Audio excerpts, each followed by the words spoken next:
আলহামদুলিল্লাহ এবারকার প্রথম রমজানের ইফতার আবারও ক্যাম্পাসের একটা পাহাড় চূড়ায় আয়োজন করা হচ্ছে। এই যে পাশে অসম্ভব সুন্দর একটা সূর্যাস্ত যাচ্ছে, এই যে অলরেডি এখন বাজে হচ্ছে কত 5:33 আর অল্প কিছু সময় আছে।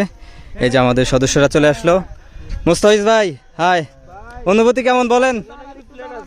ভাই অস্থির সাজে সেজে আসছে। এই যে পাহাড় চূড়ায়, এত সুন্দর একটা পাহাড় চূড়ায় ইফতার, আপনার লাস্ট ইয়ারে এসে এত সুন্দর সুযোগের আমি সুযোগ করে দিলাম। এখন বলেন আপনার অনুভূতি। ইফতারের পরে এই প্ল্যানটা যার ছিল তাকে সাইজ করব। আমার লাভ লস নেই, আমার লাইফটাই লস। এই হচ্ছে আয়োজন চলতেছে। এই পাশে সূর্যাস্ত যাচ্ছে, চারপাশে পাহাড়। পাহাড় যদিও সবুজ নাই, এই পাশে হচ্ছে ধূসর হয়ে গেছে আর কিছুটা পুড়ে গেছে। শীতকালে যে শুকনো পাতাগুলো থাকে ওগুলোতে আগুন ধরাই দিছে, হয়তোবা জুম চাষ বা জঙ্গল পরিষ্কার করার জন্য এই পাহাড়গুলোকে পুড়িয়ে দেওয়া হয়, এই জন্য চারপাশটা একটু এলোমেলো লাগতেছে। তারপরেও মোটামুটি সুন্দর। নীরা পাহাড়ের চূড়ায় প্রথম ইফতার আমরা করতেছি। এরপরের ইফতারে অনেকেই এই নীরা পাহাড়ের চূড়ায় আসবেন, ইফতার করবেন।